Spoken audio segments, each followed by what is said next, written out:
자, 오늘 우리에게 주시는 하나님 말씀 함께 보시겠습니다. 자, 오늘 우리에게 주시는 하나님 말씀은 로마서, 오늘 두 번째 시간이죠. 로마서 1장입니다.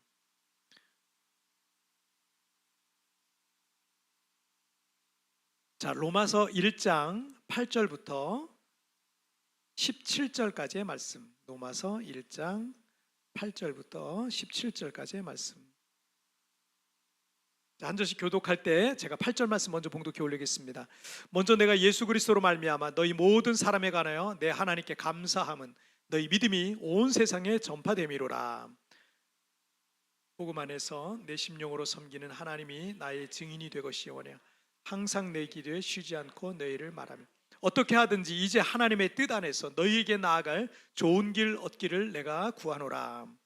내가 너희 길을 간절히 원하는 것은 이는 곧 내가 너희 가운데서 너희와 나의 믿음으로 말미암아 피차 아니함을 얻으려 함이라.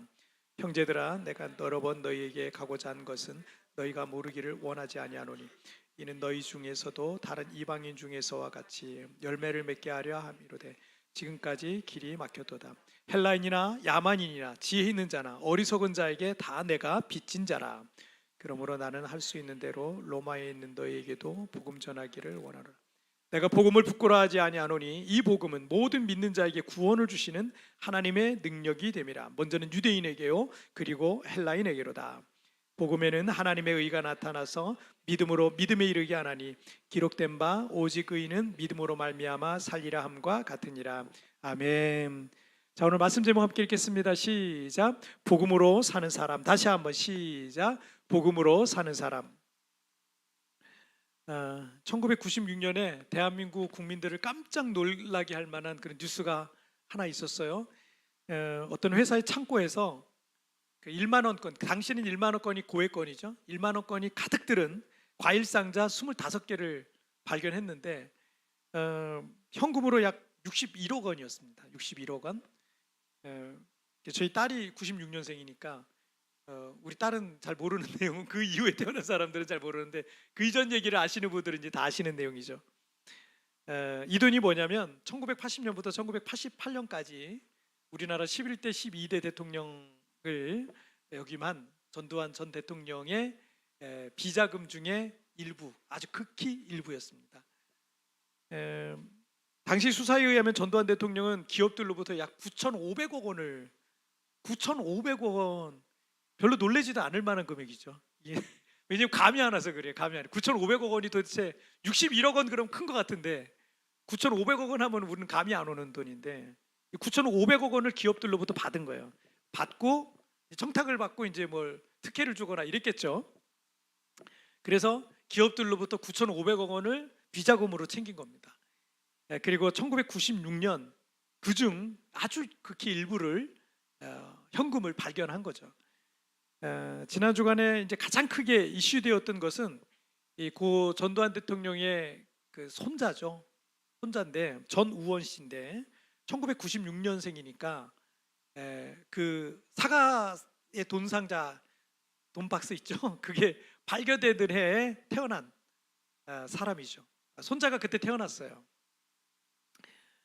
근데 이 전우원 씨가 가족의 비리를 폭로하겠다면서 SNS 라이브를 통해서 충격적인 폭로들을 이어간 것이 지난 주간에 아주 큰 뉴스거리였죠.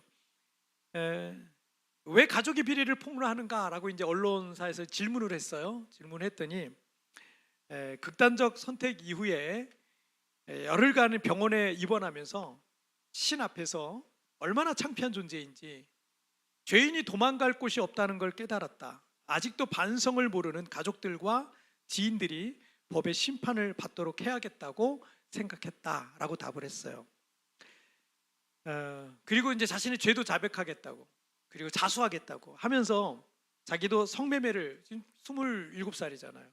성매매를 했다 그러고 그리고 또 각종 마약을 했고 그리고 자신부터 벌을 받아야 되겠다고 이거를 직접 이제 라이브로 이제 영상으로 남기겠다고. 그래서 내가 그래야 벌을 받을 수 있으니까 그 자리에서 각종 마약을 라이브로 먹는 그런 장면이 영상에 그냥 그대로 나온 거야.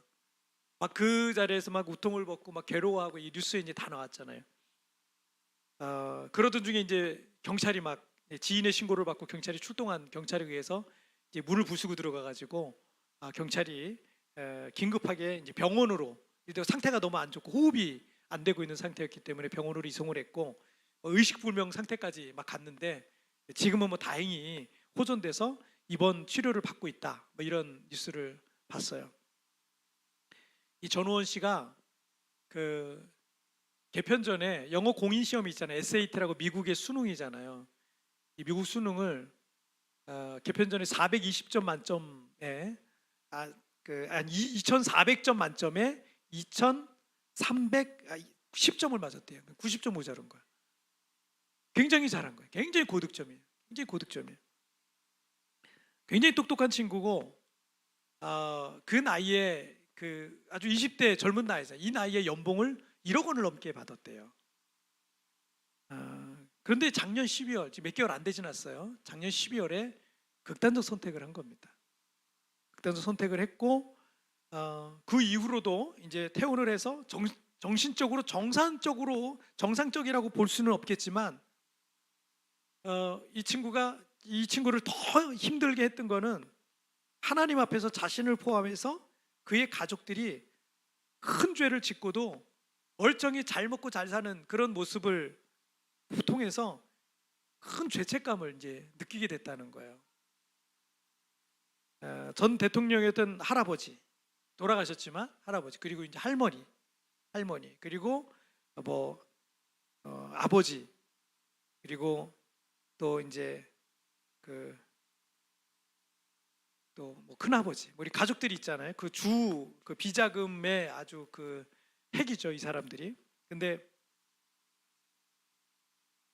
이 전 대통령이었던 할아버지 할머니에게 수천억 원의 이 비자금이 있었고, 그리고 자신도 그 그늘 아래서 중학교 때부터 이제 유학을 가가지고 미국에서 좋은 대학을 나오고 연봉이 높은 직장에 다니고 있어서 돈 걱정은 뭐 별로 크게 하지 않아도 되는 그런 삶을 환경이었어요. 그리고 자기가 마음만 먹으면 뭐 할머니, 지금 살아있는 할머니는 아직도 천문학적인 비자금이 어딘가에 있다는 거예요. 그 있는데 그 비자금을 쥐고 있는 그 할머니와 가족들에게 잘 보이고 그 사탕 발린 말 같은 거를 하면서 잘 보이고 그러면 그 물질적인 보상은 계속 막 할머니가 용돈을 주되 그냥 몇 천만 원씩 그냥 준다는 거예요. 용돈을 주면 이런 말을 그러니까 할 필요가 없는 거죠. 가족을 고발할 필요가 없는 거지 자기는. 그래서 그렇게 하면은 그런 물질적인 거기서 떨어지는 물질적인 보상을 의지하면서 그냥 살아도 그냥 잘 살 수 있는 거죠. 하지만 언젠가 예수님을 믿게 됐나 봐요. 예수님을 믿게 됐는데 그래서 이 유튜브에 보니까 이 사람 유튜브에 이제 들어가 봤어요. 들어가 봤더니 유튜브에 보니까 유튜브 제목이 예수 그리스도더라고요. 너무 안 어울리는 거예요. 거기서 막 폭로를 하고 폭로까지는 괜찮은데 또 마약도 하고 막 이러는 걸 보면서 너무 속상하더라고요. 뭐 어쨌든 뭐 이 폭로하는 이 과정과 이 방법적인 부분에 있어서는 많은 문제가 있겠지만 이 마음에 신앙 양심이 있는 이 27살 어린 청년의 고뇌가 얼마나 컸을까라는 것이 그냥 이해는 되더라고요. 좀 고뇌가 컸겠구나라는. 얼마나 괴로웠으면 이 아이가 해결할 수 있는 방법이 없는 거예요. 이거를 방법이 없으니까 해결은 해야 되겠는데 그래서 온라인 방송을 통해서 그냥 질러버린 거죠. 그리고 마약도 여러 마약을 이제 먹으면서 죽을 수도 있잖아요. 아마 경찰이 안 왔으면 죽었을 수도 있겠죠. 자기 할 수 있는 방법이 그것밖에 없으니까 그렇게 아마 하지 않았을까라는 생각이 들어요. 이 청년에게 대통령이었던 할아버지, 그리고 할머니, 그리고 아버지가, 그리고 큰아버지와 친척들이 그 천문학적인 비자금을 숨겨두고 잘 먹고 잘 살고 있는 것 같지만 떳떳하지가 않다는 거죠. 그걸 몰래 숨어서 해야 되는 거예요. 골프를 쳐도 밖에 나와서 못 하는 거예요. 그러니까 연희동 대통령 그 사저가 있잖아요. 거기에다가 실내 골프장 만들어 놓고 거기서 골프를 하고 있는 거예요. 못 나와요, 못 나와요. 사람들 욕 먹을까 봐. 그렇게 많은 돈이 있는데 그걸 못 하는 거예요. 어렸을 때는 이 청년이 그냥 봤어요. 아, 저런 모습이구나 이렇게. 별로 몰랐는데 나이가 들면서 이게 아니구나라는 거를 이제 점점 이 아이가 아는 거죠. 거기에 이 아이가 너무 이제 혼란스러운 거죠. 아버지도 너무 미워하는 거예요. 아버지도 결혼을 3번을 했는데 그 마지막 결혼도 두 번째, 이 아이는 두 번째 엄마에게서 난 아이예요. 그런데 이 두 번째 엄마와의 사이 있을 때 이 아버지가 바람을 펴서 지금의 부인하고 사는 거다. 이러니까 이 아이는 너무 괴로운 거예요. 그 자체가 아버지도 그렇고, 그런 그 아버지가 지금은 뭐 변화됐다고 하면서 어디 가서 전도사 노릇을 한다 그러는데 그것도 용납이 안 되는 거예요. 말도 안 돼. 이런 사람은 목사가 되면 안 된다 라고 하면서 막 분노에 차가지고 막 이러고 있는 거예요. 그러니까 이 아이의 그 괴로움과 이 아이의 고통이 조금은 그냥 느껴지더라고요. 가족들은 다 5.18 민주화 운동에 죄 없는 수많은 사람들을 학살한 극악무도한 범죄자가 할아버지였는데, 그리고 그 할아버지를 통해서 비자금을 챙겨서 지금 편안하게 살고 있는 것 같은데 그 자체가 이 아이의 마음속에 신앙 양심으로는 이게 받아들일 수가 없는 거죠. 너무나 괴로운 거죠.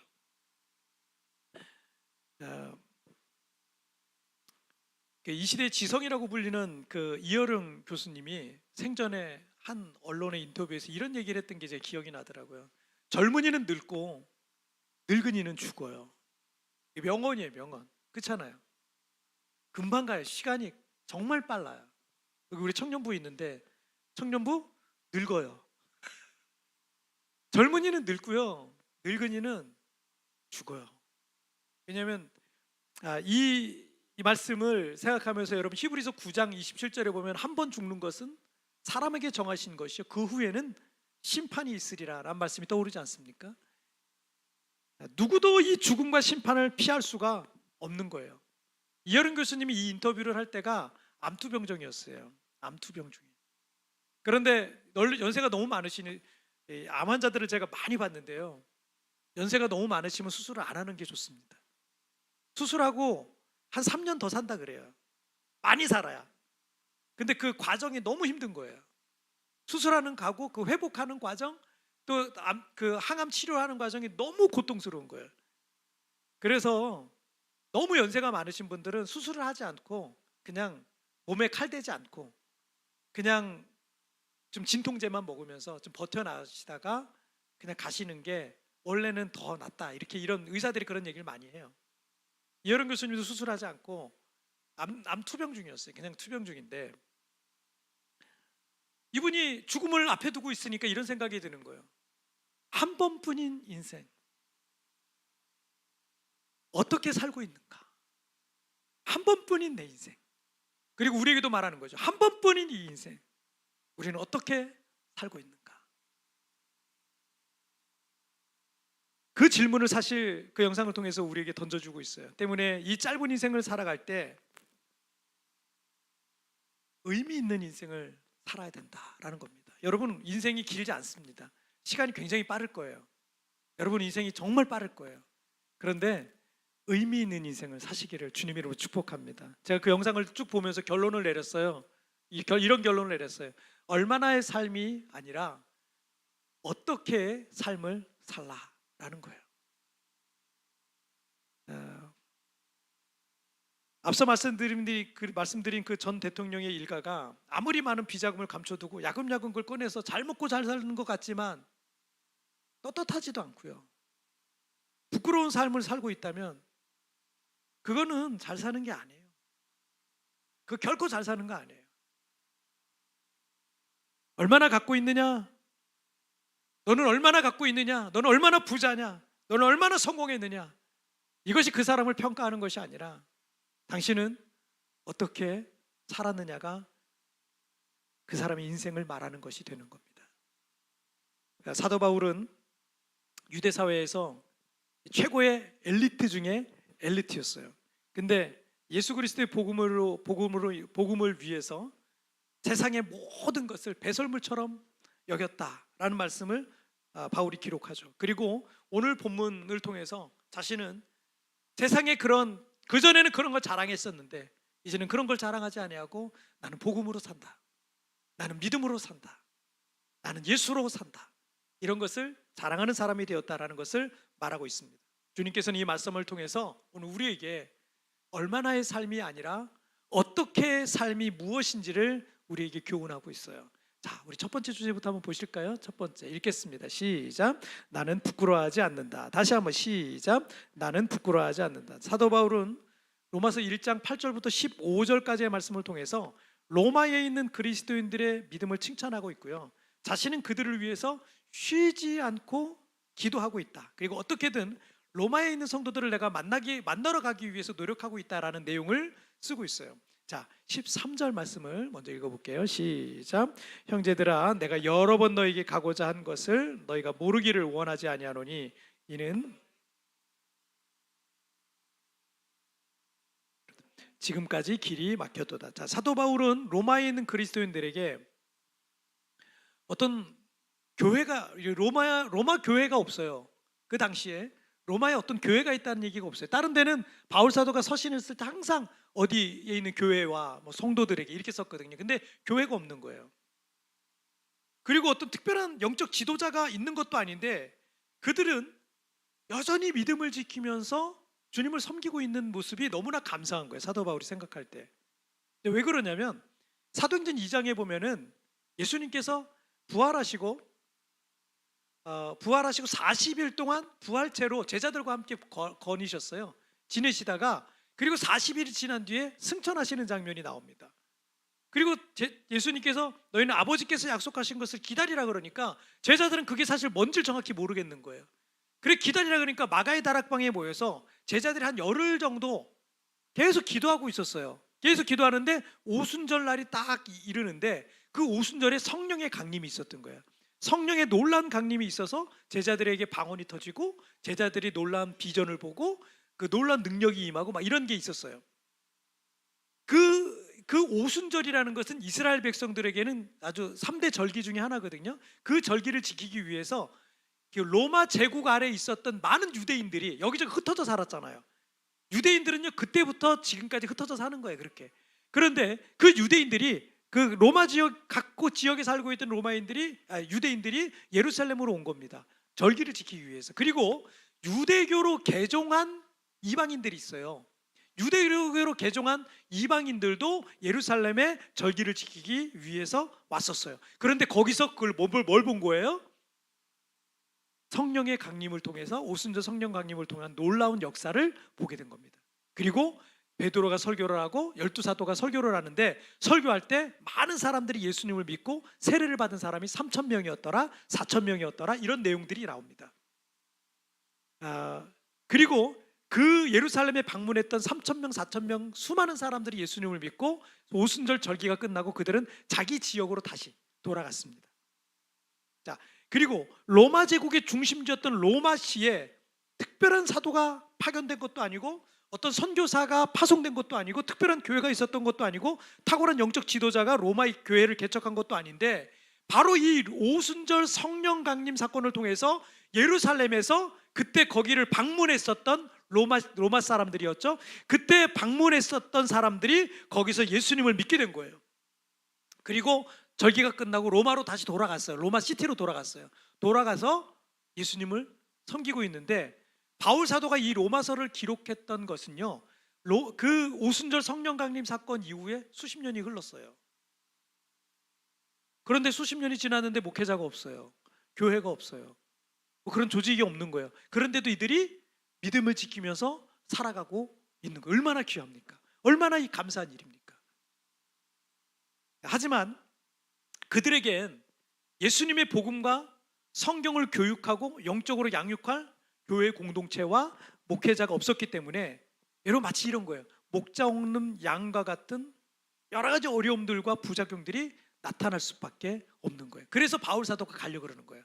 그렇게 가려고 여러 번 노력하고 있는 이유가 그들을 꼭 만나서 그들에게 영적 성숙을 도와줘야 되겠다 이런 마음이 있었던 거죠. 최근에 이단 사이비 문제가 우리 한국교회에 큰 문제가 됐죠.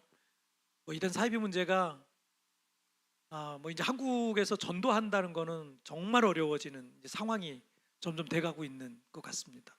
근데 이 한국 교회 문제뿐만 아니라 한국 사회에도 엄청난 큰 문제로 지금 이슈화 되고 있습니다. 이 건전한 교회들이 많음에도 이런 문제들이 생겨요. 그런데 여러분, 만약에 교회가 없다면, 그 교회 무용론자들이 있어요. 교회 필요 없다. 교회가 다 타락해가지고 교회 필요 없고 가정에서 그냥 우리 그냥 예배드리고 이러자. 교회 필요 없다. 여러분, 그거 굉장히 위험한 거예요. 교회 문제가 많죠. 목회자에게도 문제가 많죠. 교인들에게도 문제가 많죠.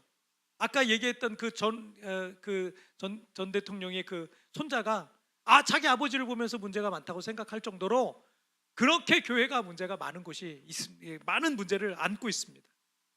그런데 여러분, 만약에 교회가 없잖아요. 교회가 있는데도, 건전한 교회들이 있는데도 이런 문제들이 생겼어요. 근데 만약에 교회가 없으면 자칭 예수라 하는 자들과 재림주라고 하는 사람들, 자기가 성령이라고 하는 사람들, 그런 잘못된 사이비 이단들이 얼마나 더 활개를 더 치겠습니까? 지금 이단 사이비 때문에 한국 교회가 큰 피해를 보고 있지만, 그나마 여러분 성경을 바로 해석하고 가르치는 건전한 교단들과 교회들이 목소리를 내지 않는다면 세상의 모든 사람들은요, 모든 교회를 이상한 종교 집단으로 오해할 수밖에 없는 거예요. 그리고 예수 그리스도의 복음으로 구원받을 수 있는 사람 없게 됩니다. 그래서 여러분, 건강한 교회 공동체가 이렇게 중요한 거예요. 건강한 교회 공동체 이렇게 중요해요. 우리는 누구도 혼자서 신앙생활을 건강하게 유지해 나갈 수가 없어요. 우리 청년부를 최근에 새로 이렇게 조직해서 몇 명 지금 모이고 있는데, 이 공동체를 하나 만든 거잖아요. 이 공동체가 너무 중요한 거예요. 사실은 이거 없이 그냥 혼자 예배만 드리고 왔다 갔다 여러분, 절대 믿음이 안 자라요. 절대 성장할 수가 없어요. 종종 여러분의 마음에 여러 가지 마음이 힘듦이 있을 수 있어요. 교회 생활이 힘들어서, 그래서 교회 공동체를 벗어나서 그냥 하나님 앞에서 나 홀로 신앙생활 하려는 마음이 들 수 있어요. 교회도 싫고 목사님도 싫고 뭐 어떤 성도도 싫고 뭐 사람들 비유 맞추는 것도 싫고 헌금하라는 것도 싫고, 그래서 이것저것 신경 쓰고 싶지 않아서 공동체에서 벗어나서 하나님과 1대1로 내가 예배하면서 신앙생활 하겠다, 이렇게 생각하는 게 되게 좋아 보이는데 위험한 거예요. 굉장히 위험한 거예요. 그 이유가 뭐냐면 우리가 너무 연약하기 때문에 그래요. 참 연약합니다. 우리 참 연약해요. 목사도 연약해요. 목사도 이 공동체가 필요해요. 목사도 혼자 신앙생활 잘 안 됩니다. 공동체가 정말 필요한 거예요. 어느 누구도 자신할 수 없어요. 여러분, 다윗도 넘어졌잖아요. 베드로도 수많은 실수를 하지 않았습니까? 공동체를 그냥 예수 믿는 사람들이 모이는 조직이라고 생각하면 안 돼요. 무슨 단체라고 생각하면 안 돼요. 그냥 교회라고만 생각하면 안 돼요. 여러분, 에베소서 1장 23절에서 교회는 그리스도의 몸이다 그랬어요. 뭐라고요? 여러분, 성경을 믿는다면, 하나님의 말씀을 믿는다면 교회는 예수 그리스도의 몸이다. 이걸 믿으셔야 돼요. 몸이에요. 우리는 이 몸된 교회를 통해서 자라가는 거예요. 여러분, 나무가 있고 가지들이 있잖아요. 근데 예수님께서는 나는 포도나무요 너희는 가지라, 이런 말씀을 또 하셨죠. 그런데 여러분, 이 가지가 포도나무에서 꺾여서 잘려나갔어요. 자랄 수 있겠어요? 못 자라요. 어떻게 돼요? 말라 죽어요. 우리도 똑같아요. 공동체에서, 주의 몸된 교회에서 떨어져 나가면요 결코 건강하게 성장해 나갈 수가 없어요. 힘들어도, 부딪히는 게 있고 정말 마음에 어려움이 있어도 견뎌내야 되는 거예요. 그리고 그걸 해결할 방법들을 찾아야 되는 거예요. 그리고 여러분, 이런 거 있어요. 목사님도 문제고 저 성도도 문제고 교회도 문제고 뭐 다 문제야. 다 문제. 근데 이 사람 눈에는 나쁜 것만 보여요. 여러분, 그러면 그 사람들이 다 나쁜 걸까요? 아니면 내가 문제가 있는 걸까요? 여러분, 상당수가 내가 문제가 있을 가능성이 커요. 그래서 제가 지난번에 말씀드릴 때 성공하는 사람들의 특징이 뭐라고요? 다른 곳에서 문제를 찾지 아니하고 나에게서 문제를 찾는다 그랬잖아요. 성공하는 사람들의 특징이 그거예요. 신앙생활 성장해 나가는 사람들의 특징은 뭐냐면, 다른 곳에서 문제 많죠. 저 집사님도 믿음이 집사님이라 그러는데 믿음이 그것밖에 안 되고, 목사님이라 그러는데 목사님한테도 실망한 일도 있을 수 있고 있어요. 그런데 나에게서 문제를 자꾸 찾는 거예요. 그럼 그 사람은 반드시 성장해 나갑니다. 목사님 믿음보다 더 커질 수도 있어요. 그런 믿음이 되는 거예요. 여러분, 그래서 바울 사도가 여러 번 로마에 있는 그리스도인들을 만나려고 했던 이유가 여기 있는 거야. 그들에게 복음의 진리를 전하고 싶었어요. 그들도 바울 사도가 선교에서 세운 교회들이 있잖아요. 고린도 교회, 에베소 교회, 빌립보 교회, 뭐 여러 교회들이 있잖아요. 그런 교회들과 같이 믿음의 열매를 풍성히 맺게 주고 싶은 마음이 그 바울 사도 마음에 있었던 거예요.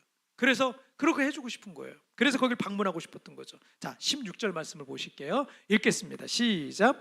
내가 복음을 부끄러워하지 아니하노니 이 복음은 모든 믿는 자에게 구원을 주시는 하나님의 능력이 됨이라.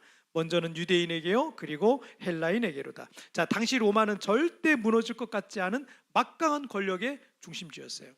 모든 길은 다 로마로 통했고, 이 로마서의 수신자들인 로마의 그리스도인들이 살고 있었던 로마 시티는 모든 당시 세계의 중심이에요. 뭐 지금은 뭐 세계 중심 그런 미국의 뉴욕이나 뭐 이런 데를 얘기하잖아요. 여기가 당시 세계 중심이에요. 모든 세상의 모든 철학과 사상과 또 그런 경제적인 물질과 교육과 뭐 권력의 어떤 메가시티가 로마 시티였어요. 여러분, 우리나라도 이렇게 우리나라 좁은 땅이잖아요. 좁은 땅인데 부산에 계신 분들이 가끔 그런 얘기를 하더라고요. 연예인들도 그렇고 성공을 하려면 서울로 가야 된다. 그래서 부산에서 서울로 상경하잖아요. 또 저희가 부산 분들한테 그런 얘기도 들었어요. 부산에 가서 사투리 안 쓰고 표준말 쓰잖아요. 호감형으로 바뀐대요, 사람이. 그 사람 좋아한대요. 모르겠어요. 저는 부산에 가서 그렇게 안 대접을 받아봐가지고 잘 모르겠는데 그렇대요. 이게 뭐예요? 이 좁은 땅덩어리에서도 그런데 당시 로마 제국입니다. 지금부터 2000년 전 중동 지역에 있는 그 로마 제국의 작은 식민지, 그게 바로 유대였고 갈릴리였어요. 그런데 그 유대 땅 갈릴리 촌구석에서 시작된 신생 종교의 교주가 예수예요. 그렇게 되는 거예요. 자, 로마인들에게는요, 모든 철학과 사상과 전 세계의 모든 가장 탁월한 게 여기 다 있는데, 그런데 저 갈릴리 시골 촌구석 식민지에 있었던 그런 사람이 어느 날 자기가 메시아라고 그러면서 나타났어요. 신흥 종교가 됐고 그 사람을 따르는 사람들이 많아졌어요. 로마 사람들이 볼 때는 그거는 미련해 보이는 거예요. 미개해 보이는 거예요. 어리석어 보이는 거예요. 그래서 예수 믿는 사람들이 그런 부분에 대해서 나타내기가 쉽지 않았을 수도 있어요. 그런데 바울 사도가 내가 복음을 부끄러워하지 아니하노니라고 말하는 거는요, 그가 복음을 부끄러워하지 않는 이유는 이 복음은 모든 믿는 자에게 구원을 주신 하나님의 능력이 된다라는 것 때문입니다. 수천억의 비자금이 있어도 그걸로 구원받을 수 없어요. 세상에서 아무리 돈이 많아도 누리고 싶은 걸 다 누릴 수 있어도 그걸로 천국 갈 수 없어요. 좋은 대학을 나왔어요. 큰 성공을 했어요. 큰 돈을 벌었어요. 그걸로도 영생을 얻을 수 없어요. 여러분, 사도행전 4장 12절 말씀에 다른 이로서는 구원을 받을 수 없나니, 천하 사람 중에 구원받을 만한 다른 이름을 우리에게 주신 일이 없다라고 말씀하셨어요. 오직 예수 그리스도를 믿음으로만 구원받는다라는 거죠. 그리고 요한복음 14장 6절에서 예수께서 이르시되 내가 곧 길이요 진리요 생명이니 나로 말미암지 않고는 아버지께로 올 자가 없다라고 말씀하셨어요. 오직 예수님을 믿음으로 구원받을 수 있습니다. 예수님만이 우리의 인생의 길이에요. 우리 가정의 길이에요. 우리의 인생의 진리예요. 우리의 인생의 생명이에요. 우리 가정이 살 길이에요. 길이요 진리요 생명이다. 로마와 헬라의 가장 위대한 철학자들과 사상가들의 말이라 할지라도 유대 땅 갈릴리의 그 촌구석에서 갈릴리 해변에서 시작된 그 예수님의 복음보다 못합니다. 로마 제국의 주인이며 신적 존재로 추앙받던 로마의 황제라 할지라도 그 능력으로 구원받을 수 없어요. 복음이 아니면 구원받을 수 없어요. 세부 막탄공항에 매일 수많은 관광객들이 오잖아요. 매일 수많은 비행기들이 뜨고 내리는데 한국에서 오는 비행기들은 보통 이제 자정이나 새벽 1시, 2시쯤 이제 들어와요. 그래서 입국 심사를 받아야 되잖아요. 입국 심사장에 사람들이 한꺼번에 확 몰리니까 줄을 그냥 꼬불꼬불꼬불해서 한참을 서 있어야 돼요. 뭐 짧아야 30분, 짧게는 30분에서 막 2시간씩 줄을 서서 있다가 들어와야 돼요. 그런데 저도 예전에 해봤죠. 근데 저는 이제 장기 체류를 하니까 제가 은퇴 비자라는 걸 받았어요. 은퇴 비자 받아가지고 그걸 갖고 있는데 저는 그 필리핀에 입국할 때 기다리는 분들한테는 제가 조금 미안하긴 한데 외국인 입국 심사 창구가 있잖아요. 다 글로 서야 돼요. 외국인들은 우리는 다 글로 서야 돼요. 그런데 저는 필리핀 내국인 창구로 가요. 가서 딱 보여주면 오케이 통과해야 돼요. 줄 안 서요. 거의 줄이 없어요. 최영선 집사님 엄청 부러우셔가지고 그렇구나 이러시고 계시는데 은퇴하세요. 일로 은퇴하시면 근데 그렇게 하니까 빨리 들어와요. 빨리 들어와. 그러면 이제 한국 관광객분들이 줄 서 계신 분들이 저 사람은 한국 사람 같은데 왜 저런 특혜를 받지? 뭐 이런 이게 눈으로 이렇게 보는 그런 분들 계시잖아요. 여러분 그 별것도 아닌 은퇴 비자 하나 갖고도 이런 특혜를 누리는데 당시 세계의 중심지인 로마의 철학자들과 사상가들 그리고 최고의 권력자들이 황제일지라도 복음이 없으면 천국에 못 가요. 복음이 없으면 천국에 들어갈 수가 없어요. 사도 바울은 이렇게 말하는 거야. 나는 그 복음을 갖고 있다. 나는 그 복음으로 말미암아 산다. 나는 그 믿음으로 말미암아 산다. 바울 사도가 복음을 부끄러워하지 않는다라고 말하는 이유가 바로 그거예요. 그 세상에 잘난 사람들도 할 수 없는 거 나 할 수 있다라는 거죠.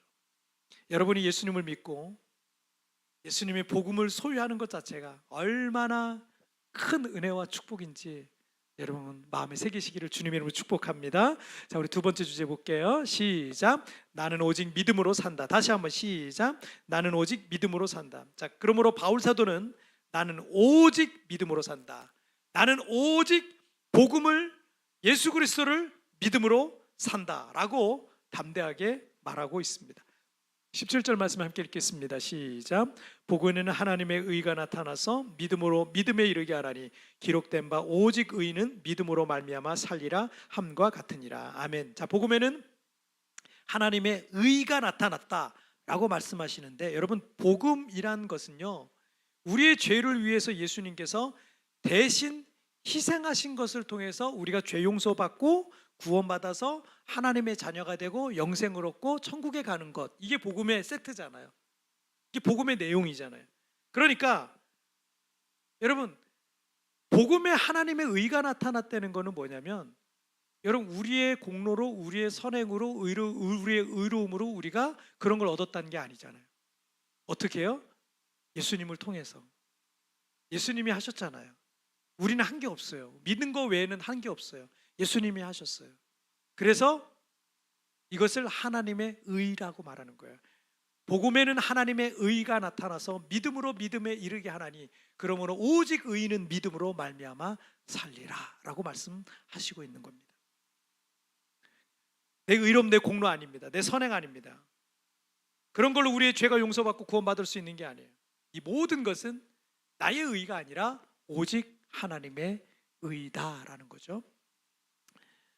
이단 사이비 교주 문제를 지난주에도 제가 잠깐 말씀드렸지만 그 나는 신이다 이 다큐멘터리 보니까 그 만민중앙교회 이재록 편이 있었어요. 그 만민중앙교회는 제가 이제 20대 초반에 제가 아는 누님이 거기를 다니더라고요. 그때까지만 해도 이단 뭐 이런 것에 대해서 이렇게 논란은 있었지만 뭐 이단이다라고까지는 안 했던 시기였던 것 같아요. 근데 이단이라고 이제 판정이 나면서 그때부터 이제 급격하게 더 많이 타락하는 쪽으로 완전히 그냥 타락하더라고요. 그 전에는 교단에 속해 있었거든요. 성결교단이라고 교단에 속해 있었는데 그때까지만 해도 눈치를 보면서 이렇게 했었는데 그 이단이라고 판정받은 이후에 아예 될 대로 되라 그러면서 완전히 그냥 이단화 돼 버리더라고요. 완전히 그 이후로 그 교주 이재록은 천국을 5단계로 얘기합니다. 5단계. 1단계는 천국에 가면 1단계 천국에 가는 사람은 풀밭이래요. 풀밭. 하루 종일 풀밭에만 있는데요. 찐득이도 물려야 되고 막 막 이랬는데 풀밭에만 있는데요. 말도 안 되는 얘기를 하는 거예요. 사실은 풀밭에만 있는데요. 2단계 아파트 준대요. 우리 아파트값 많이 올랐잖아요. 근데 그 아파트를 준다는 거예요. 아파트 준대요. 3단계 단독주택 2층 집 단독주택 준대요. 아주 기가 막혀요. 4단계 천국에 올라가잖아요. 4단계 천국은 궁궐이에요. 궁궐에 살 수 있대요. 그래서 이단들이 궁궐을 그렇게 짓는 거예요. 청평 이런 데 가서 궁궐들이 몇 개 있어요. 신천지, 그다음에 통일교 뭐 이런, 그다음에 여기는 또 어디 여기는 이재록은 또 다른 데더라고요. 거기 궁궐 같은 거 전하고. 왜냐면 4단계 궁궐, 5단계가 있어요. 최고 등급인데 최고 등급 천국인데 여기는 새 예루살렘, 성경에 나오는 얘기죠. 새 예루살렘하고 초호화 궁궐, 초호화 궁궐 이렇게 된대요. 그래서 이런 얘기, 자기네 교인들이 다 천국에 간다는 거야. 자기네 교인들이 천국에 다 가는데 믿음의 분량에 따라 1단계, 2단계, 3단계, 4단계, 5단계 이렇게 그렇게 닭장에 들어가듯이 들어간다는 거예요.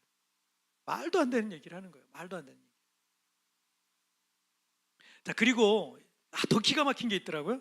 그래, 그것까지는 성경을 몰라서 성경에 무식하니까 저런 얘기를 하지 라고 얘기를 한다고 쳐요. 그런데 교인들에게 쪽지를 정기적으로 나눠준대요. 노란 쪽지. 제가 사진을 찍어 왔어요. 자, 노란 쪽지 이걸 나눠주는데 여기에 집사님이 딱 주면서 2단계 30% 이렇게 써 있는 거예요. 이게 뭐냐면 집사님은 2단계에 속하는 거예요. 1단계, 2단계. 그러니까 아파트는 들어가겠네. 아파트는. 그리고 30% 안에 들어간다. 뭐 이런, 아니 30%에 속한다. 뭐 이런 표현인 것 같아요. 그러니까 어떤 사람이 그 정기적으로 받는다는 거야. 몇 단계? 어떤 사람이 그 단계를, 그러니까 이 성도들이 그걸 보면은 이 기분이 나쁘잖아요. 그리고 더 좋은 단계에 가고 싶잖아요. 어떻게 하면 이 등급을 올릴 수 있을까? 이 고민을 하게 된다는 거예요. 그러면 이 등수를 올리고 더 높은 등급으로 올라갈 수 있는 방법도 이재록이 알려주는데, 그 방법이 뭐냐면 헌금을 더 많이 심으라는 거예요. 그러면 된다는 거예요. 그러면 등급이 올라가요. 그러면 다음번에 노란 쪽지 받을 때는 3단계 이렇게 되는 거예요. 어떤 사람이 나와서 자기가 10년 동안, 거기 지금 탈퇴했는데 10년 동안 그때 자기가 800등이었대요. 15,000명 교인 중에서 800등이니까 꽤 높은 등수예요. 그죠? 꽤 높은 등수죠. 그런데 800등 했는데 한 10억 정도 썼다 그러더라고요.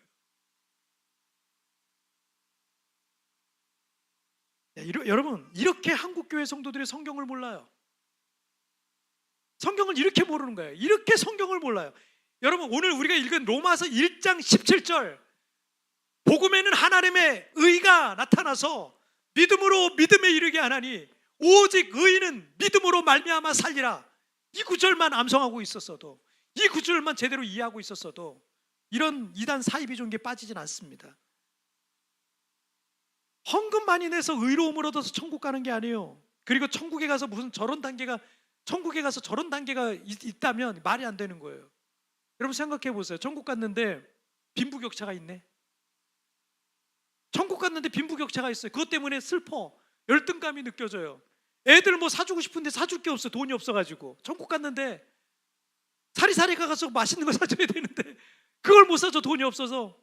여러분 이런다고 생각한다면, 우여일이 있고 그런 비교와 열등감, 괴롭고 슬픈 눈물이 있는 그런 곳이라면 그게 어떻게 천국이 되겠습니까? 주님께서 우리를 천국에 받아주실 때 모든 눈에서 눈물을 닦아주신다 그랬어요.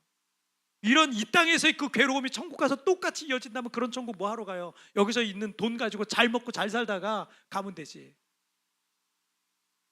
성경을 몰라서 그런 거예요. 성경을 몰라서. 여러분, 그러니까 로마서 1장 17절만 제대로 알고 이해하고 있어도 여러분 이단에 안 빠져요. 빠질 이유가 없어요. 에베소서 2장 8절 9절 말씀 잘 아시죠? 너희가 그 은혜를 인하여 믿음으로 말미암아 구원을 받았나니 이것이 너희에게서 난 것이 아니요 하나님의 선물이라. 행위에서 난 것이 아니니 이는 누구든지 자랑하지 못하게 하려 함이라라고 말씀하셨어요. 행위에서 난 것이 아니라니까요. 선행으로 된 게 아니에요. 공로로 된 게 아니에요. 헌금 많이 한다고 되는 게 아니에요. 이런 말 했다고 헌금을 적게 하시면 어떡하지? 이런 걱정도 되지만 그런 거 한다고 해서 천국 가고 이런 거 아니에요. 여러분, 하나님의 은혜로 우리에게 믿음이 생기는 거고 그 믿음으로 구원받는 것이지 나의 선행과 공로와 행위로 구원받는 게 결코 아닙니다. 나의 의가 아닌 하나님의 의로서 구원받는 거예요. 오늘 우리 아까 찬양했던 게 있잖아요. 나로 인함이 아닌 주가 행하신 일로 나의 행함이 아니 오직 주로 인하여. 그 찬양 불렀잖아요. 여러분, 찬양으로 가사로 그냥 잊어버리면 안 되는 거예요. 그게 오늘 이 에베소서 말씀이에요. 오직 예수님의 십자가 공로로 구원받아서 하나님의 자녀가 되는 거예요. 유진 피터슨의 책 다윗 현실의 뿌리 박은 영성이란 책이 있어요. 그는 그곳에서 다윗에 대해서 좀 현실적인 얘기를 하는 거예요. 우리는 다윗 그러면 굉장히 우러러볼 만한, 우리가 모델로 삼고 롤모델로 삼을 만한 그런 대단한 사람이라고 생각하잖아요. 하나님 마음에 합한 사람이고 대단한 사람이라고 생각하잖아요. 그런데 유진 피터슨은 좀 다른 시각을 갖고 있더라고요. 그런데 그 책을 읽어보니까 정말 그렇구나라는 생각이 드는 거예요. 이런 얘기를 했어요. 인간 다윗으로만 볼 때 그는 별로 대단하지 않다. 성공적인 삶을 사는 법에 대해서는 그로부터 배울 것이 거의 없다. 그는 불행한 아버지였고, 그렇죠? 자식들이 자식 간에 막 살해하고 이런 끔찍한 일이 벌어지죠. 그는 불행한 아버지였고 신실하지 못한 남편이었다. 또 순전히 역사학적인 관점에서 본다면 그는 시적인 재능을 지녔던 미개한 족장이었을 뿐이다 라고 말해요. 그래서 유진 피터스는 이어서 이런 얘기를 해요. 다윗은 우리가 본받고 싶은 사람이 못 된다. 다윗은 우리처럼 혹은 우리보다 더 나쁜 잘못을 저지르기도 하는 사람이다. 그렇잖아요. 그 다윗의 여러분 그런 범죄를 좀 더 자세하게 디테일하게 이렇게 설명하면 뭐 이런 나쁜 놈이 다 있나 이런 생각이 들어요. 어떻게 이런 악한 자가 있나 이런 생각이 들어요. 그리고 유진 피터슨이 이렇게 결론을 내립니다. 그러나 그 가운데서도 그는 결코 하나님을 떠나지 않는 사람, 결코 하나님에게서 벗어나지는 않는 사람이다. 여러분, 그래서 늘 다윗은 수많은 시편을 쓰면서 하나님을 구하고 찾을 수밖에 없는 연약한 인간이었다는 거예요. 여러분 인정하세요. 우리가 죄인이라는 거. 여러분 우리가 겉모양은 멀쩡하잖아요. 겉모양 멀쩡해요.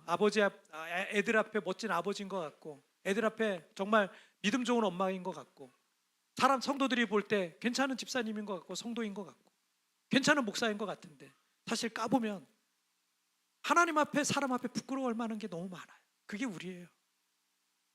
그래서 매일 하나님을 찾지 않으면 안 되는, 매일 하나님을 구하지 않으면 안 되는, 하나님이 늘 필요한 그런 존재가 바로 우리들이라는 거예요.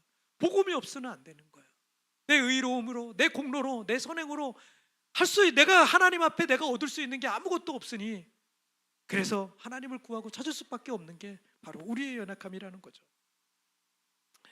로마서 4장 6절과 8절, 6절부터 8절을 보면 이렇게 말합니다. 이란 것이 없이 하나님께 의로 여기심을 받는 사람의 복에 대하여 다윗이 말한 바, 불법이 사함을 받고 죄가 가려짐을 받는 사람들은 복이 있고 주께서 그 죄를 인정하지 아니하실 사람은 복이 있도다 함과 같으니라.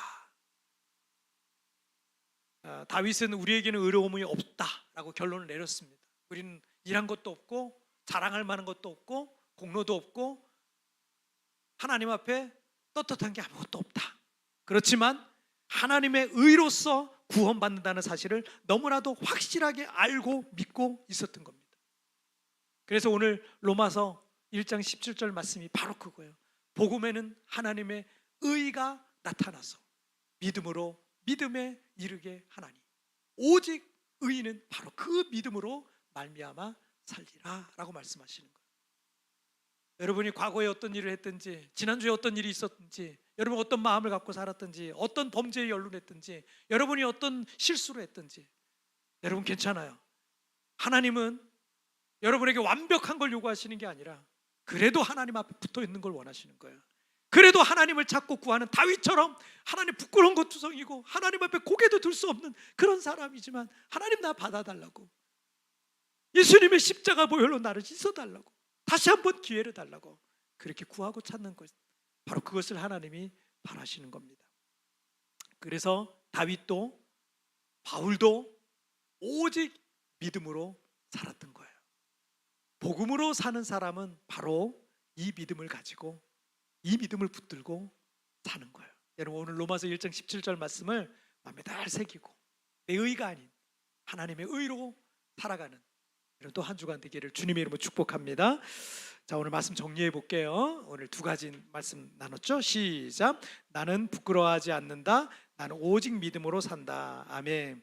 여러분, 바울 사도가 자기가 복음을 믿고 복음을 전하는 것, 당시 로마는 뉴욕 같은 곳이고 갈릴리는 아주 시골이에요. 그냥 아프리카 시골 같은 곳이에요. 그런 갈릴리에서 시작된 나사렛 예수교,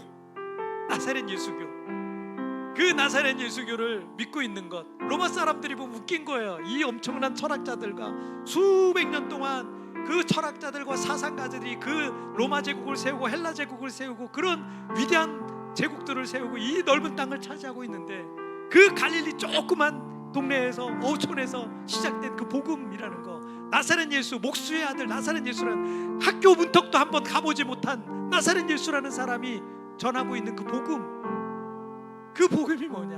로마 사람들이 볼 때는 웃긴 거예요. 미개한 거예요. 하찮은 거예요. 바울은 나는 복음을 부끄러워하지 아니하니 이 복음은 모든 믿는 자에게 구원을 주시는 하나님의 능력이 됨이라 라고 말하고 있는 겁니다. 여러분, 복음을 부끄러워하지 마십시오. 우리 예수 믿는 거 부끄러워하지 마십시오. 어디 가든지 여러분 이 당당한 마음 가지고 살아가시기를 바랍니다. 그리고 나는 오직 믿음으로 살 것이다, 나는 오직 복음으로 살 것이다, 나는 오직 예수로 살 것이다 라는 마음으로 여러분 살아가시는 한 주간 되시길 바랍니다. 찬양 같이 드릴게요.